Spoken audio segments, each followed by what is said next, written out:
The banquet hall was alive with glittering chandeliers, clinking glasses, and the hollow laughter of people who thought they were better than me. At the center table, my parents sat with smug smiles, their arms draped around my sister as if she were royalty. Cameras flashed.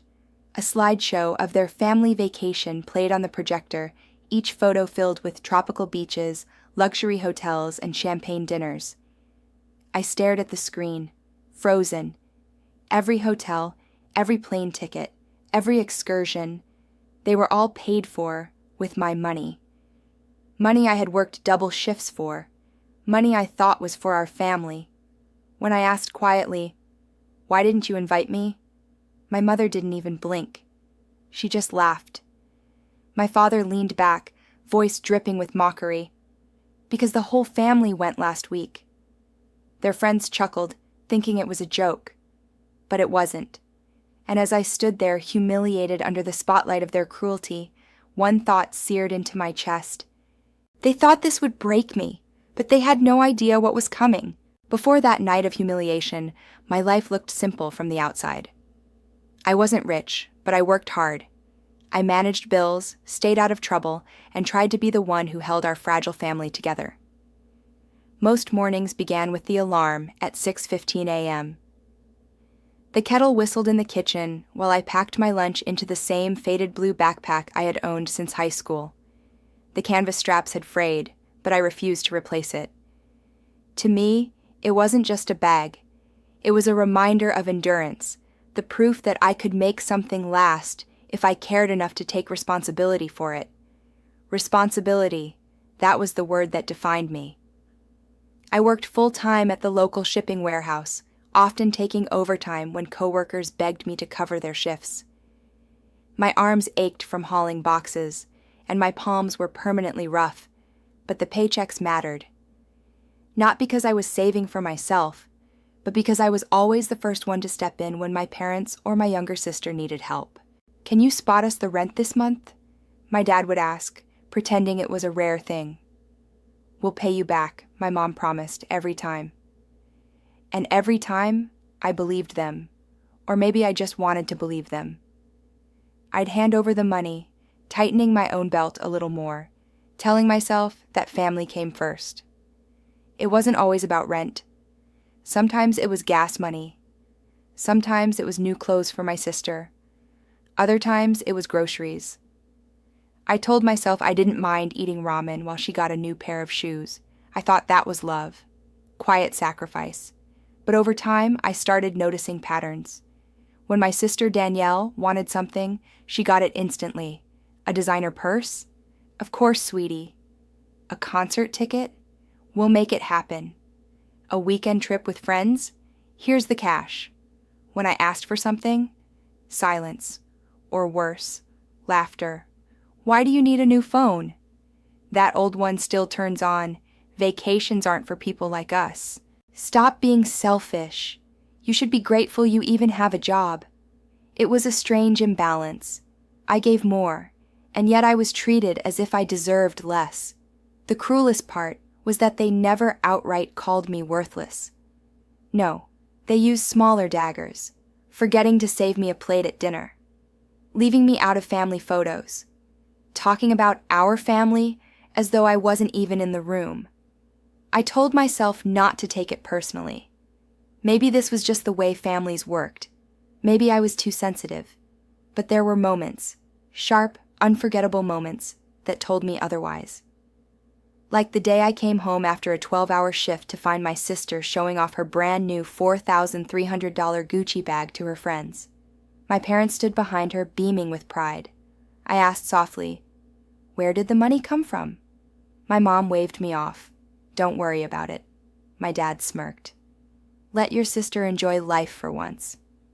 I reached into my pocket and pulled out the crumpled receipt from the extra shifts I'd worked that week. The hours matched the price of the bag almost perfectly. My stomach dropped, but I said nothing. Instead, I carried the sting inside me like a burning coal. Another memory still haunts me. My father's birthday dinner. I handed him a neatly folded card with two $20 bills inside, the best I could afford. He opened it, smiled faintly, and slid it into his pocket without a word. Minutes later, my sister gave him a cheap plastic mug that said, "Number 1 Dad." He laughed so hard he nearly cried, hugging her as though she had given him gold. The room cheered. I sat there in silence, staring at my untouched plate of food. That was the night I realized something. In their eyes, I wasn't the golden child. I was the wallet, the workhorse, the background character in a story where Danielle was the star. Still, I didn't complain. I thought maybe, if I kept giving, they'd see me, they'd appreciate me, they'd let me belong. So, when my parents mentioned they wanted to take a family vacation, something we had never done before, I felt a spark of hope. This time will be different, I told myself. I saved every dollar I could, cutting back on lunches, skipping outings with friends, even pawning off an old guitar I loved. By the time my mom asked for the money to book flights, I had nearly drained my savings. But I handed it over willingly, smiling, because I believed the lie, that we would finally be together. I didn't know then that this was the setup, the calm before the betrayal that would rip the blindfold from my eyes. Because the vacation wasn't for us, it was for them. And when the truth came out, it didn't just sting, it shattered everything. The night of the banquet replayed in my mind like a bad movie I couldn't turn off. Their laughter, their smugness, my father's words echoing like a hammer, because the whole family went last week. That was when the walls of illusion came crashing down. For days afterward, I could barely sleep. My mattress felt like stone, my heart racing even when I closed my eyes. Every time I drifted off, I dreamed of waves crashing on tropical beaches I had paid for, but never saw. I imagined my sisters sipping cocktails in a cabana, my parents clinking glasses with strangers, all while I was back home working double shifts to make it possible. I stopped eating much. Coffee and adrenaline kept me going. My body ached, my eyes stung, but what hurt most wasn't the exhaustion. It was the silence. They acted like nothing had happened. When I confronted them, my mother's expression turned icy. "You're overreacting." "Don't make this about you," my father added. "We deserve a break. You're too dramatic." "And my sister?" She smirked. That smug, cruel little smirk that told me she enjoyed watching me squirm. Word spread quickly through the family. My cousins whispered. My aunts looked away when I entered the room. The story was twisted, reshaped. Suddenly I wasn't the generous one who had paid for everything. I was the bitter child who couldn't let my parents enjoy themselves. "Why are you always so negative?" one relative asked. "Your sister's the only one who makes them happy," another muttered when they thought I couldn't hear. It was like living in a house of mirrors. Every reflection was distorted, every truth bent. The pressure built inside me until it felt like I was carrying a storm in my chest. I started snapping at coworkers. I dropped weight from skipping meals. At night, I lay awake listening to the refrigerator hum in the dark, wondering if maybe they were right. Maybe I was the problem. But then, one evening, as I dragged myself home from yet another overtime shift, someone stopped me. It was Mr. Harris, the neighbor who lived across the street. He was retired, spent most of his days tending to his garden and waving at kids on their way to school. He was the kind of man people forgot was watching. He leaned on his fence and called out, "Rough day?" I forced a smile. "Aren't they all?" He studied me for a moment, then shook his head. "I saw what they did to you." I froze. "What do you mean?" "The vacation. The way they laughed at you," his eyes softened. "You don't deserve that." My throat tightened. No one had said that to me, not once. My voice cracked. "I thought I was crazy." "You're not crazy," he said firmly. "You've been carrying them on your back for years, and they treat you like furniture. But people notice." I notice his words hit me harder than I expected. It was like a crack of sunlight in a dark room. Someone had seen. Someone believed me. I nodded slowly, swallowing the lump in my throat. Thanks. I needed that. He gave me a faint smile. Don't thank me yet. Just promise me you won't let them keep walking over you. That night, I sat on my bed with the faded blue backpack at my side, running my fingers over the frayed strap. For the first time in weeks, I felt something other than despair. I felt resolve. Maybe I had been silent too long. Maybe I had been too willing to play the role they wrote for me. The provider, the background character. But I wasn't invisible. Not anymore. And if my family wanted to keep treating me like I was disposable, then they were about to learn something important. I was stronger than they thought. That was the first time someone reminded me I wasn't alone. The more I pulled back, the more aggressive they became. It was as if my silence had been the glue holding their little kingdom together, and now that I wasn't playing my part, they scrambled to tighten control. It started with money. One night at dinner, my dad leaned across the table, voice low and sharp. "You're living under our roof. Don't forget who's in charge." I clenched my jaw. "I pay rent." He slammed his fist on the table, rattling the silverware. "It's not enough. From now on, you'll be giving us half your paycheck. Non-negotiable." My mom chimed in sweetly, almost like a knife wrapped in silk. "Think of it as helping the family. Don't you want us all to be happy?" My sister just smirked, scrolling on her phone. It was clear. This wasn't about fairness. This was punishment.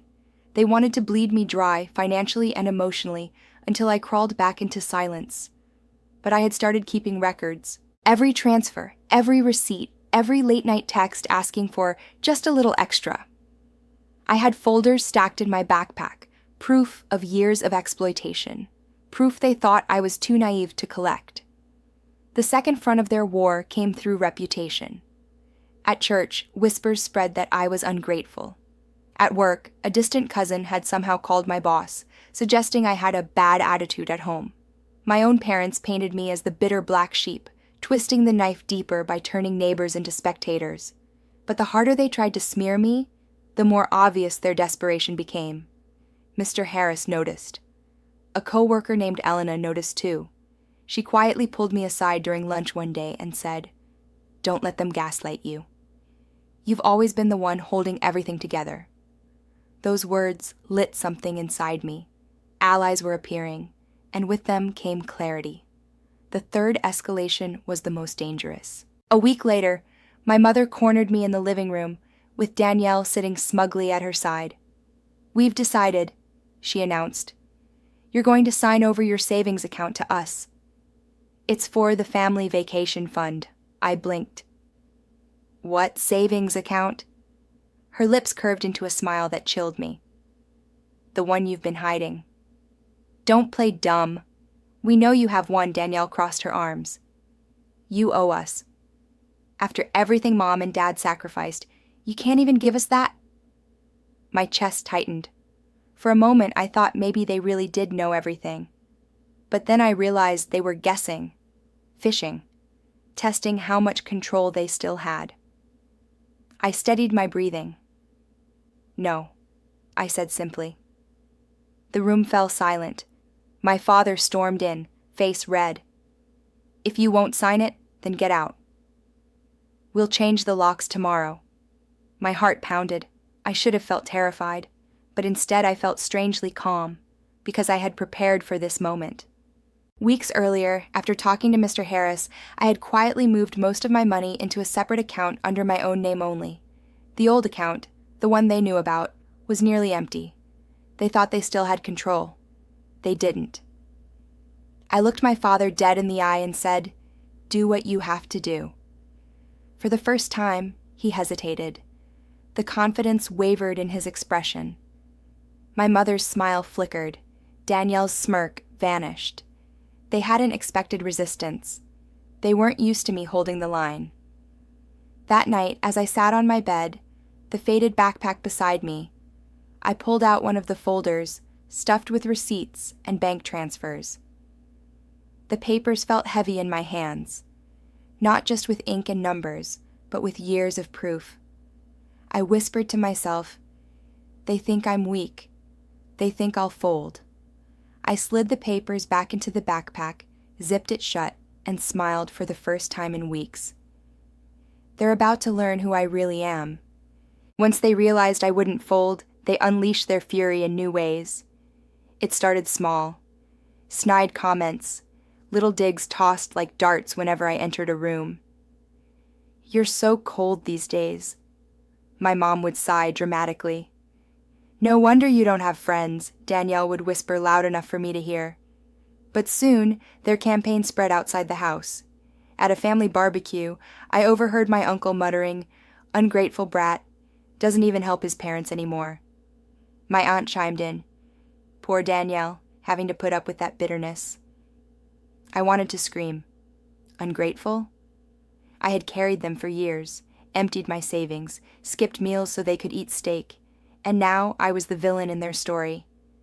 They were rewriting history, and people were buying it. Rumors trickled into my workplace, too. A coworker asked if I had anger issues at home. Another joked about me being the moody sibling. I forced a laugh, but inside, I was unraveling. It felt like drowning in whispers. But this time, I didn't let the storm sweep me away. I started documenting everything. Every insult, every rumor I could trace back, every time they demanded money.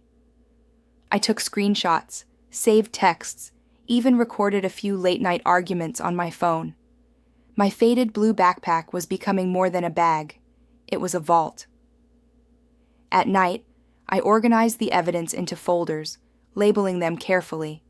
Money transfers, recorded demands, public humiliations. The more I gathered, the stronger I felt. Meanwhile, they grew more reckless. One evening, Danielle stormed into my room, waving her phone. "You made Mom cry. Everyone knows you're toxic. I should post what you're really like." She shoved the phone in my face, a half-written social media post accusing me of being abusive, selfish, and manipulative. It was a smear campaign waiting to detonate. I stared at her calmly and said, "Go ahead. But remember, I have receipts." Her hand trembled. For once, she didn't have a comeback. But she didn't back down either. The next week, I came home to find police lights flashing outside the house. My stomach dropped. 2 officers stood in the driveway, talking to my parents. Danielle was crying theatrically on the porch. The moment I stepped out of my car, one officer approached me. "Sir, we received a call about a domestic disturbance." I blinked. "What?" My dad crossed his arms. "He's been threatening us." We're scared for our safety. It was a lie. A bold, venomous lie. But I didn't panic. I pulled out my phone and scrolled to a recent recording. My parents demanding half my paycheck, threatening to throw me out if I refused. I hit play. The officer listened, eyebrows raised. He glanced back at my parents, then handed my phone back. "Thank you for cooperating. We'll file this as a civil matter." As the patrol car pulled away, I turned to my family. They looked rattled, exposed. Danielle's tears had dried into silence. My dad's jaw was clenched tight. I leaned in just enough for them to hear me. "Next time you try this, I'll make sure the whole world knows." That was the moment I knew. Their empire was cracking. From then on, I fought smarter. I stopped wasting energy defending myself to relatives who already picked sides. Instead, I focused on building a wall of truth so solid they couldn't knock it down. Mr. Harris helped, quietly advising me on tenants' rights and local laws. Elena from work offered to testify about my character if it ever came to court. Even a distant cousin who once believed their lies messaged me late one night. "I didn't realize how much you've been doing for them." I'm sorry, piece by piece. I was reclaiming ground. And through it all, the symbolic object, my battered blue backpack, sat by my side. It wasn't just holding receipts and files. It was holding my past, my proof, my power. Every time I touched it, I reminded myself, I am not their victim anymore. I am building my case. I am preparing for war. Because the day of reckoning was coming, and no one could stop it. The invitation came in the form of a text message from my mother. Family meeting.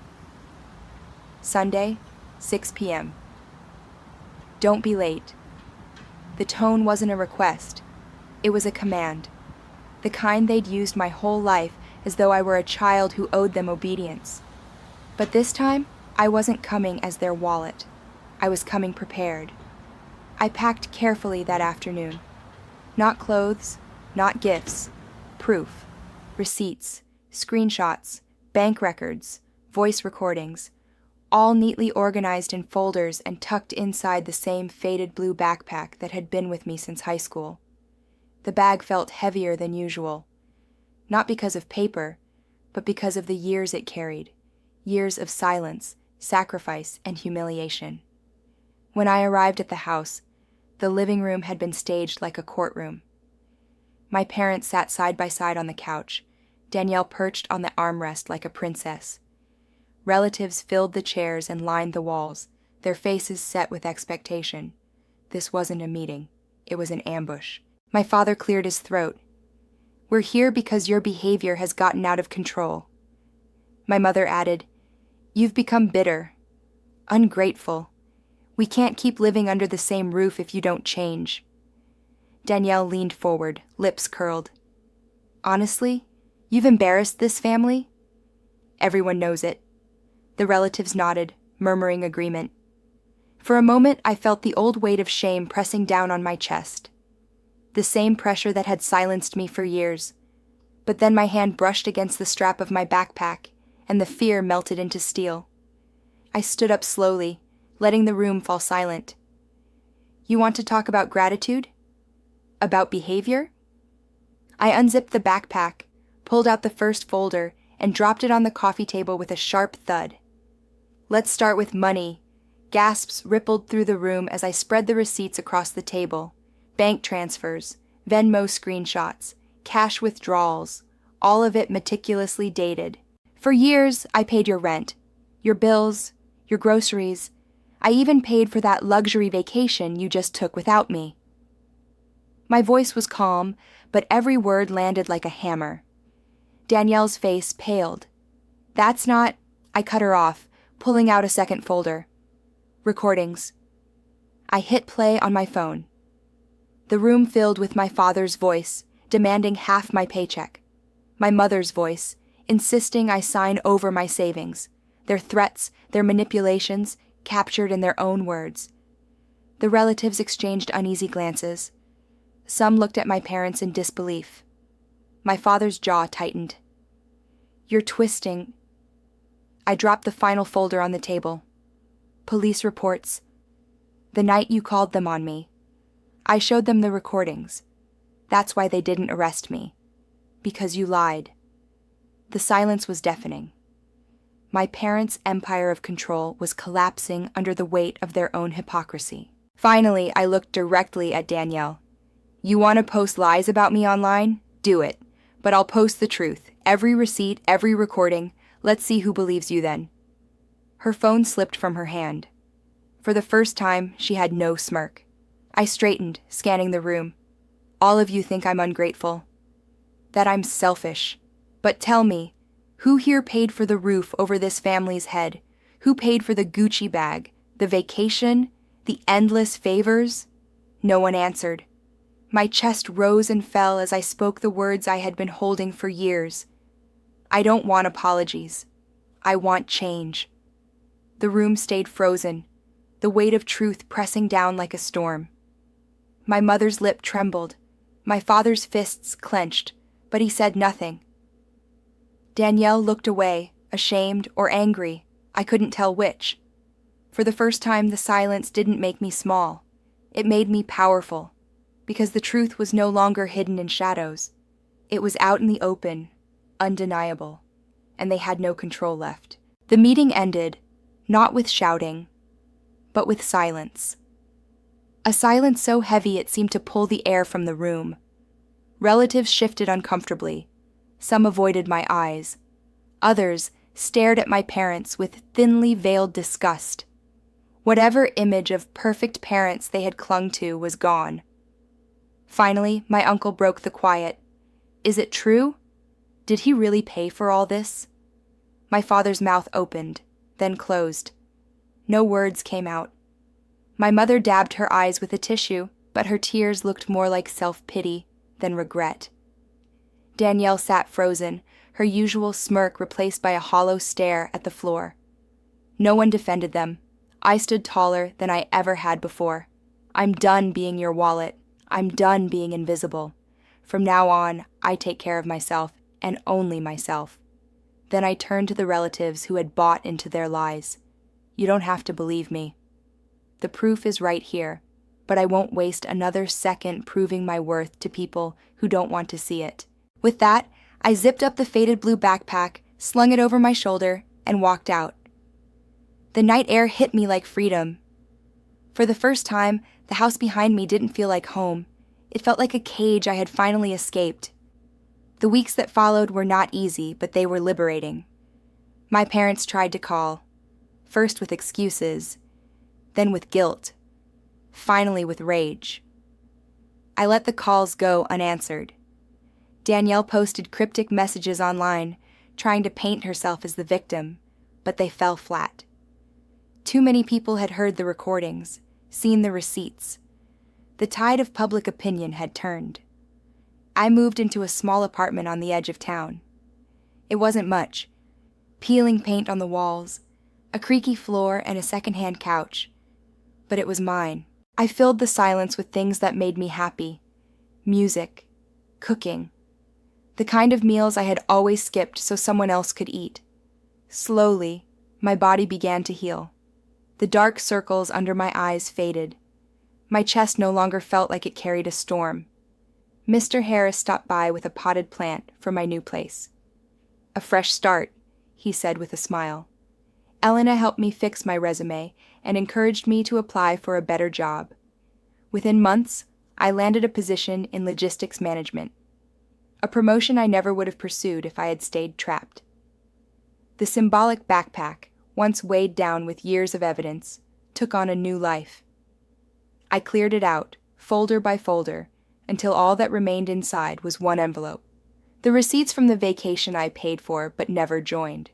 Instead of hiding them, I framed the top slip, the airline ticket that never had my name on it, and hung it on my apartment wall.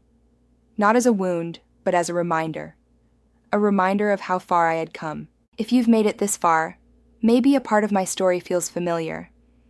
Maybe you've been the one left out, humiliated, or used by the very people who were supposed to protect you. Maybe you've carried your own backpack full of pain and proof. If so, I want you to hear this clearly. You are not defined by the way they treated you. You are not invisible. You are stronger than they ever imagined. My parents thought they destroyed me. In reality, they freed me. So tell me, have you ever been betrayed by the people you trusted most? How did you rise from it? Share your story in the comments. Because sometimes, the family we build here is stronger than the one we're born into.